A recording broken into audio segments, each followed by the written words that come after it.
Hello po. Isang isang ligtas at tahimik at payapang kapaligiran po ulit para sa ating lahat.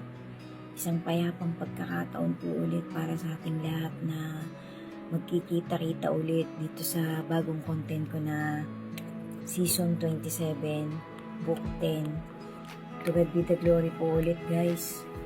God bless us all po at sana po ligtas kayong lahat na makakakita ulit ng duktong-duktong na content ko na to. Hari manawari po malusog pa tayong lahat kasama ng ating mga mahal sa buhay at nagpapatuloy-tuloy na nagtitiwala at nagkakaroon ng respeto at pagmamahal sa ating dakilang Creator through His begotten Son. Amen.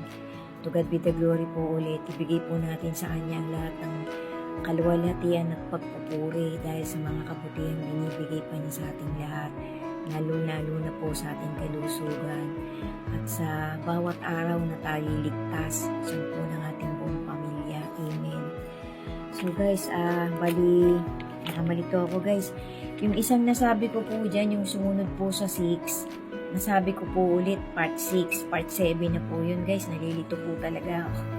Part 7 na, kaso part 6 pa rin ang nasabi ko, nilagay ko na lang po sa sa front video ko, sa front content ko. Thank you po sa inyong lahat na magtatry ulit magtapos ng lahat ng part nitong book 10 ko. Patapos na po to guys, bali, ang loloobin po ng Panginoon, magkakaroon po ng season 28. Subaybayan nyo pa po guys, sama-sama po tayong magnilay at mag-research ng mga kabutihan at mga totoong tagubilin ng ating Creator, lalong-lalo na po na sa mga paparating na mga prophecies na unti-unti pong nagkakaroon ng kaliwanagan, unti-unting nagiging crystal clear in our own very eyes. Malapit na pong mangyari guys yung yung matinding pag-agaw ng ating Lord Jesus sa mga mapipili niya pong bibigyan niya talaga ng malaking partida na makakasama niya sa pag-aari niya ng millennial era ng 1,000 taon na hindi po natin kayang ipaliwanag guys kung anong mangyayari sa loob ng 1,000 taon na yun. Hari manawari po lahat tayo na nakakakita ng content ko, lahat ng may faith sa ating Panginoon sa kanyang dakilang anak, mapapasama doon. Amen. Napakaganda pong mapasama tayo doon guys, kaysa po mapunta tayo doon sa tormented place. So guys, isang tapat at isang magandang message lang po na ibinigay ng isang mabait na pastor.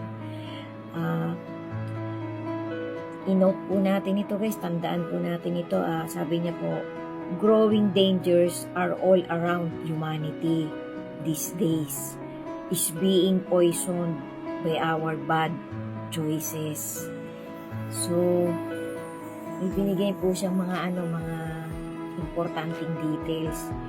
Number 1, our air is filled with microplastics. Number 2, our water will forever chemicals. And number 3, our bodies with all those chemical and more.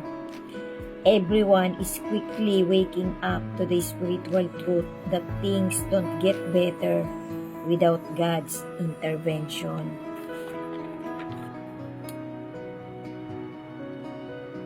All things happening globally are getting worse, not getting good. Without God's intervention, everything decays and dies. Without God's intervention, humanity is continuously dying. Have you noticed all of this? Yan po ang sabi niya. Isang paalala po itong sinabi ng isang pastor na to. Kasi ang science po, ang mga natutuklasan po nila, ang isang anatomy po ng isang tao ngayon, halos ang bawat bloodstream po natin ay may plastic. Kasi nga po sa mga kinakain nating mga fermented na pagkain, yung mga processed food, tapos yung paligid nga po natin, yung karagatan, yung dagat, yung mga chemicals na nai-encounter natin by medicines, by means of medicines, foods, drinks, lahat po yan may microplastic na sumasama sa dugo ng isang tao sa katawan natin. So kaya po talagang napakaraming sakit ngayon.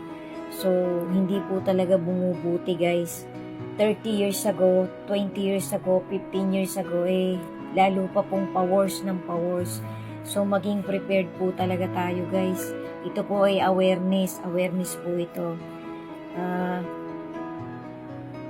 Isang lang po, isang mga maiigsing quotation lang po, life coach po. Don't harbor a grudge to anyone. Never keep in living with hate and envy. Start a day with your short trip here on earth with love, kindness, hope, that by your faith to our Creator, you will one day live with God eternally. So, kailangan po talaga guys, maging aware tayo. Huwag na po tayong magalit ng matagal. Kasi kapag ka po tuloy-tuloy tayong nagagalit, marami po yung dalang sakit sa puso natin na nadadamay ang ibang mga internal organs natin. Kasi sabi nga po ng Panginoon, ingatan mo ang puso mo kasi dinadaluyan ng buhay. So guys, baka po makalimutan ko. Part 9 na po to, WWTH Season 27, Book 10, Part 9.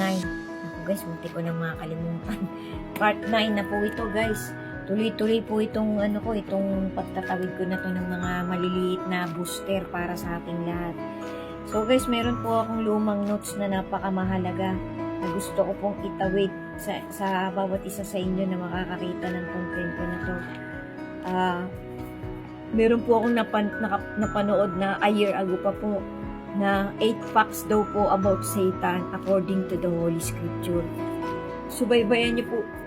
Excuse me niyo po guys, to medyo mahaba po ito. Sana po makapagtawid talaga ako sa inyo ng maliit na booster sa bawat part ng book 10 ko na to na season 27. Abangan niyo po yung gagawin kong season 28, halo-halo po ulit yun. Pag-reminis po natin yun sa iba pang mga notes ko. Napakarami po guys, hindi ko po alam kung paano to matatapos. Ang dami po.